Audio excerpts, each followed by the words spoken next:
Hey guys, Crusty Old Crow back with another tactical perspective toy review, and this one's going to be quite a different one than what I've done before, because today started off as a pretty, I'll say it was a shite day, boys, shite day. Uh, Not only did I have to spend my morning doing doctor's appointments because I'm getting a minor surgery due at the end of the month there, but so I had to go through that whole pre-op lecture crap today that I could have done on phone, but I did it in person. That's okay. That was my mistake probably. And I found out my wolf spider order fell through. There was some sort of complication. They tried to notify me by email, but half the emails had gone to spam. I tried sorting it out with them on the phone, and then I realized that the phone call where I said, do not cancel the order, I will resolve this when I get back from Christmas. They had canceled the order, so I lost out on my wolf spider, so meh. They're all sold out at Night Force up here at Walmart in Canada for now, so I'll just have to wait till the next maybe batch comes, and then I'll order all of them at once, including my Crimson Guard, Alley Vipers, and the Night Force, Big Ben Shooter, and Wolf Spider, who I was really looking forward to, especially with that chopper conversion I've got on the go coming up there. But so that's how my Thursday started. So I decided to get rid of Figure Fridays and just do a throwback figure Thursday today, because there's not any real new figures out there for me to pick up. Nothing came in on pre-orders because I misunderstood what the guys Liam and Dex of Viper Island were trying to tell me with their message. It wasn't that any pre-orders were coming in. It was that Amazon had the pre-orders up for some of the new figures. So if you check out on Amazon, you can put your orders in for some of the new retro line, the Duke, the Scarlet, the Recondo. But what they were also saying is get your pre-orders in for Techno Viper if you don't have a pre-order in for it now, because it's expected to sell fast. Pre-orders are up huge in the everywhere, I guess, for that. So that was what they were trying to tell me. So sorry guys if I misunderstood what they were saying. If you watched my last video, I think I misinterpreted it. So today on the tactical perspective, I decided I was going to cheer myself up, and it all started with the intent of just getting a good deal for a conversion, but it counts as a new Joe figure that I hadn't had before. So I wound up buying 2 classified and then 3 bonus figures I'm going to show you today. I'm going to do a quick little review on them using my new and improved review chart there. We'll talk about the file cards for the one that I have, and I don't think we need to go with the file cards for both of them actually for this, but this is just your standard template, and then it talks about the 80s figure and all that. We're just going to skip right down to examining the figure and giving it a grade. We're not going to worry about this stuff because these are figures we've already seen in some iteration or form, in that it is the Snake Eyes Origins classified number 17. Storm Shadow is the one that I was going after today, and the reason I went after him specifically today was because I knew I could get him at a steal of a price today if he was still in the store where I remembered him being. And now that I'm doing conversions and I already have an existing Storm Shadow, which we're gonna do a comparative, a side by side for those two. I didn't see the point in, I wanted to do a ninja conversion, and I didn't want to trash my good Storm Shadow. I didn't want to buy a Kamakira or another Nunchuck or anything like that, but the price points on this Storm Shadow met the intent, and I was actually pretty satisfied with this one, guys. So no news on the box here. It's the Snake Eyes Origin series. The movie probably drove the sales down on these to the point where you can pick them up at probably, if you're paying more than 50% off for them, that retailer doesn't understand just how long he can replenish that stock with, because they're not selling at 30 something, right? Not when you have the other classified options. So I didn't have this one. I do have the Scarlet one and the Akiko one. So I'll just add this to my collection happily as classified. Let's pull down the figure, and we'll turn the music down and off for now. Yeah, as much as I love listening to music when I'm doing my hobbies, not a good time to talk to you guys. So this is my original Storm Shadow that we got. It's my retro card one because I didn't get on the classified train quick enough to get an actual classified box number. But as you can see, I like to sport them with those nunchuck claws. I think they're way more suiting for Storm Shadow and than they are for nunchuck per se or Snake Eyes or any other real ninja. I don't have the blue ninjas or the red ninja. I am gonna probably track them down at some point. I think they would have a place in my Crimson Guard list, which comes into play today. So I'm going to compare that Storm Shadow to the one I bought today, which is the Snake Eyes Origin. And surprise, surprise, I was pleasantly surprised with how articulate this one actually is. I'm going to move that closer, but 2 heads, 2 swords, and a backpack. That's all you get with this set.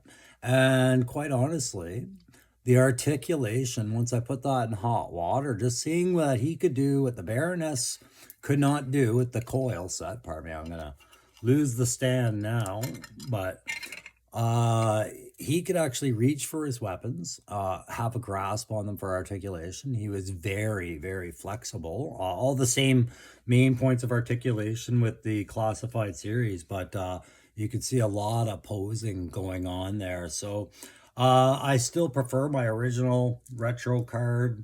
82 or 80, 83, 84. When did Storm Shadow come out? Was it 84 or 83?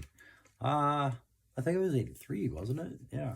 Anyways, I still prefer this variant with what I've done with it for my collection. So yeah, I'm happily grabbing this guy for, here was the price, guys, 14.38 Canadian at my GameStop. Like that's a good price for that. It was a cheap pickup and easily able to be sacrificed to my curiosities with the conversions and things that I'm doing if I want to build my own ninjas. First thing I'm going to be doing is losing this side skirt, right? Because it is if done right, this can accent somebody else. Who I'm not sure yet, but I have some vibes on it. But it's definitely not going to do so in a white form. And then what's you're left is the perfect little ninja, right? So the simple backpack design, we've seen it before. If we're doing, we're just deviating from the head to toes, guys. Like we've seen this guy before, but we'll do that mask first. If you have a look at that mask, it's actually a well-defined face sculpt there. I'm not sure. It looks like a Cobra Mask repaint or not necessarily Cobra Mask repaint. I'm not sure which repaint it is. But it's got a different kind of line set to that balaclava. I'm not a big fan of the neck that they gave with it, with the folded fabrics and whatnot. I get it's the movie uniform and movie costume, but right off the bat, like you can't remove that particular piece. It's inset to the shoulders. Everything's there. Oh, sorry, my shoulder is killing me today. But generally, a very convertible figure with good enough head articulation. And it does come with that second head from the movie, which could serve me well somewhere in a different character or a different representation. Perhaps it'll be my second steel core head option. I don't know, for the male. I don't know. I like to see these things utilized. It kind of switches up the lines a little bit. Yeah, I don't feel a need to justify it. Those who get it, build the characters as many as you want. Mix them in with the others. It just makes your collection look bigger, right? So overall, I was really satisfied with the shoulder articulation. I didn't find these shoulder pads that they have on there too obstructive at all for the effects outside of the back butterfly articulation, but it didn't like limit well, pardon me, it's very limiting, I should say. But it didn't limit closing the distance to get to the swords, which was the important part. But yeah, it is very limiting for putting his butterfly shoulder poses out, right? It doesn't really want to do too much for that beyond what I'm showing you here. Sorry if I keep taking that out of the camera lens. But the rest of the articulation is still really good. I'm happy I picked that up for the price that I did. the waist and all that. I don't care about the pants, and I'm not going to give it a play grade and attack grade. To say that, the play grade would probably actually be about a B on this, just because of the simple weapons choices, and not too many. When I redo this, I can already see I'm going to have a whole different arsenal for a character for this. Not sure if that head's going to get repurposed for something else. I could see it because it's got really good eyes. It's a good facial sculpt, really, and a good head sculpt. Whether or not it stays on this ninja or goes on to a different figure down the line, I'm not sure. So that was the one classified I went after, and yeah, I think it counts as a classified. I do like getting the extra one of these. We got this with Helix, you got it with Kamakura, now you get it with also like the old Snake Eyes Origins, Storm Shadow. Right, so we got that.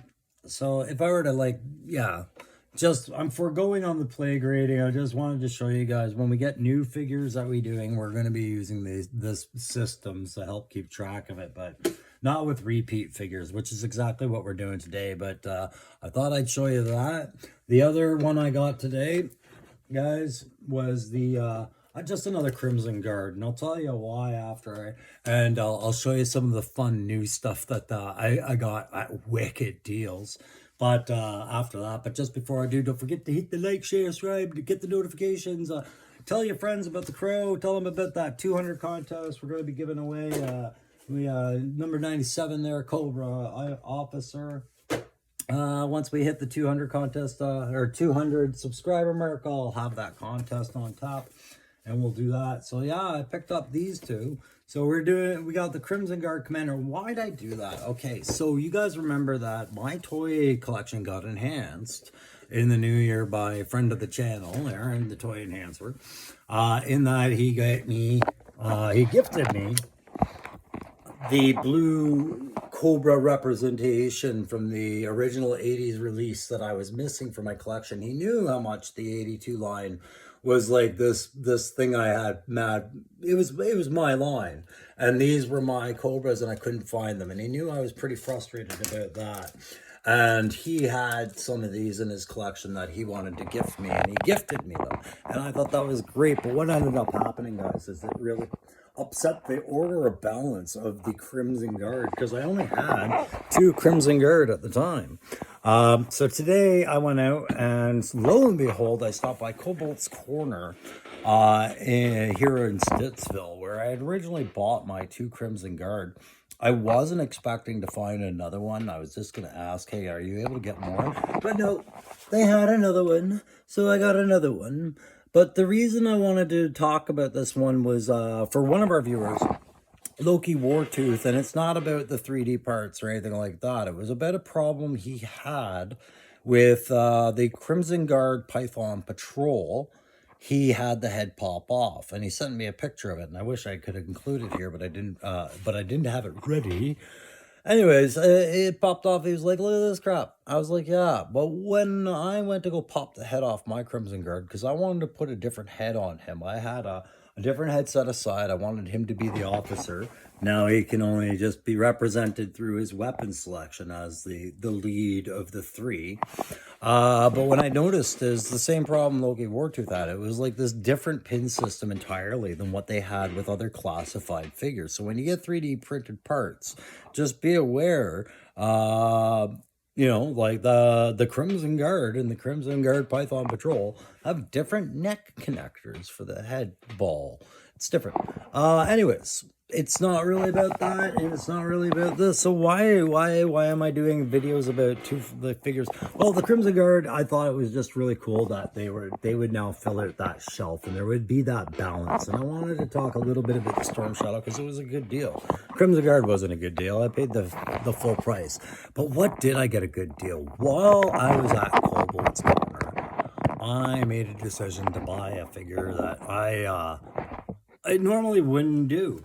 But it was on such a good deal. It was just sitting there by itself, $10, and I looked at it differently now that I've started doing conversions. But guys, I picked up this Squad Rick Flag 6-inch figure from the DC Multiverse line. It grabbed my eye. I thought, oh, it must be like $20. Maybe I'll consider it. I had a look at the back and I was like, yeah, it's got some potential. Like, of all of them, I'm kind of glad that was the one I found available. Interesting. I wasn't overly happy with the head sculpt at first, but the body sculpt and everything I thought was great. I put him on the Warhammer base. No, he doesn't come with that helmet. That helmet is my McFarlane soldier helmet there. All I'm going to do is bore out that rectangle, and that should get a better seat on that head. But this here, I thought was a really cool figure, and I got it for $10, guys. $10. It's a different type of articulation than classified. He stands well beside them, kind of like how Valorverse figures would stand well beside them, or figures with figure and kit, and 3D printed parts. It fits in that well. The face sculpt isn't the best, so I kind of wanted to do things to distract from it, and that's where the helmet kind of comes in. I thought, what a great way to utilize that helmet I hung on to for so long, because I didn't want to give up a grunt bump helmet or anything like that. I wanted something different. He comes with this, it's like a Heckler and Koch fancy pants, useless kind of gun for any kind of purposes. I'm not keeping that one anywhere besides on a gun rack in a background somewhere. But this one I thought was great for a gung-ho option. This one I'll give some highlighting to. Came with that, and I thought that was a great grab. $10 figure, you're getting a grenade launcher, you're getting a character that stands well with the others. You got a pistol sidearm, standard 9mm type there, a little tight little holster. I don't think there's much that I could use that for outside of exactly where he's got it is for his gun. And this useless little black and afterthought punch dagger knife thing that he's got. It's like an attempt at a bayonet or almost like a stiletto knife that they were trying to do. I'm not sure. It's just a simple black knife. I might replace that for sure down the line, but what I was looking at it and I was happy about was no matter what I do with this, if I want to, I could always just heat this up and that vest would come right off, and it might fit on another classified series figure. But I think as it stands, what you're looking at is probably going to end up being converted into my own variant of a Zap for my Red Devil company. So like one of the Joe members of it would be Zap, because I've been itching to do a Zap. I think this is a good figure for it, especially with the existing goatee and the sculpt and things like that. And there's place for it in that vest, and he's got the browns. I'm not going to do much with this, probably do a few washes and dry brushes and just try to punch it out a little bit, not much more. Should be a quick and dirty little conversion down the line, not far. But I thought that was great for $10. Why not do it? The last ones I got, guys, if you remember, I'm doing my Crimson Guard Immortal, and that was another reason why I wanted more Crimson Guard, is because I want my Crimson Guard Immortal to have a retinue, upset that balance just a little bit more. And I stopped by the dollar store to get accessories today, like to put into that diorama in the background that I haven't been showing right now, but I'm going to be working on that Cobra Mars Industries lobby diorama. So I went and picked up some stuff I wanted to use for that today, and I couldn't believe my eyes. I did a double take, and there it was. So there's the Rick box. That's figure number 3. Figures number 4 and 5 were 2 more McFarlane toys that I saw sitting on the shelf. And yeah, they were the Princess Bride, but I had seen these selling at the lowest and was kind of thinking about them at Toys R Us and Walmart's. When I saw them for like $13-14, I was like, they look like you could, if you were to buy a few of them and do some part swapping, you could build something there. And I had looked at it, but it wasn't just Princess Bride. It was all these variants that I was seeing on different price points on clearance. Because as much as I like McFarlane and praise his creativity and what he does for a line, and I am excited to see any kind of influence he'll have on classified. These weren't selling well, but $5 each. Yeah, I grabbed Inigo Montoya, and it's the bloodied versions. And I grabbed the Dread Pirate Roberts for $5 a piece Canadian. So for my American friends out there, imagine paying $3.75, and that's about what I paid for each of these. And I thought, once I heated them up, I was actually surprised they're actually far more articulate than those than the artist proof 40k ones that I was showing you guys for the conversions I've done. I've been doing a bull and the Crimson Guard Immortal there that I'm working on. Way more articulate. I can actually make a character somewhat out of these. It won't be anything great. I'm thinking maybe Dreadnought somewhere in there. But yeah, just far more articulate. But the reason I was really sold on this is because I think one of these two swords has to end up with that Immortal. You know, and originally I thought, well, whichever one he doesn't get, this officer is going to end up with as well, right? So I had some options there. I just plucked the sheath off the side of it. It's not as good of a sheath, but I mean, it works. I don't think I like it as much as the one that comes with the Crimson Guard per se. But yeah, that sheath works. And yeah, very articulate figures. Figure it's just going to be a matter of an arm swap, really, and a head swap with something that I think works better. There's not a whole lot I want to do besides get rid of belts that maybe don't belong, but just anything else, you know, like I have no real visions for this yet. I just see the potentials in these, especially when they can bend like the way that they do. There's some good diorama characters, maybe civilians. I have no idea, like, you know what I mean? Like, it's just interesting characters, and at $5 a pop, I would be a damn idiot not to buy them, guys. So that's pretty much the 5-figure review punch, guys. Like, I was always really into watching you guys go, like the other YouTubers, pardon me, like Aaron and them, go out shopping. And what deals you guys nab at places like Ross's and Ollie's and all of that, and Target sometimes. And yeah, it was rough out here in the wilds of Ottawa, you know, like no good deals. And then today, after that wolf spider fell apart and on the phone on me, I was pretty upset about it. And then, you know, nothing new for me to pick up as far as the pre-orders I'm waiting on. I decided to build up the Crimson Guard, and it was a good choice because I found some really steal of a deals today for the Crimson Guard to do a Joe custom. Maybe we'll see where that goes, and other things, right? And then my project supplies and everything like that. So I'm pretty happy to do that. Aaron, if you're watching, I sent off your stuff today. I'll be sending you a message tonight and give you the tracking number for your package that you are owed, my friend.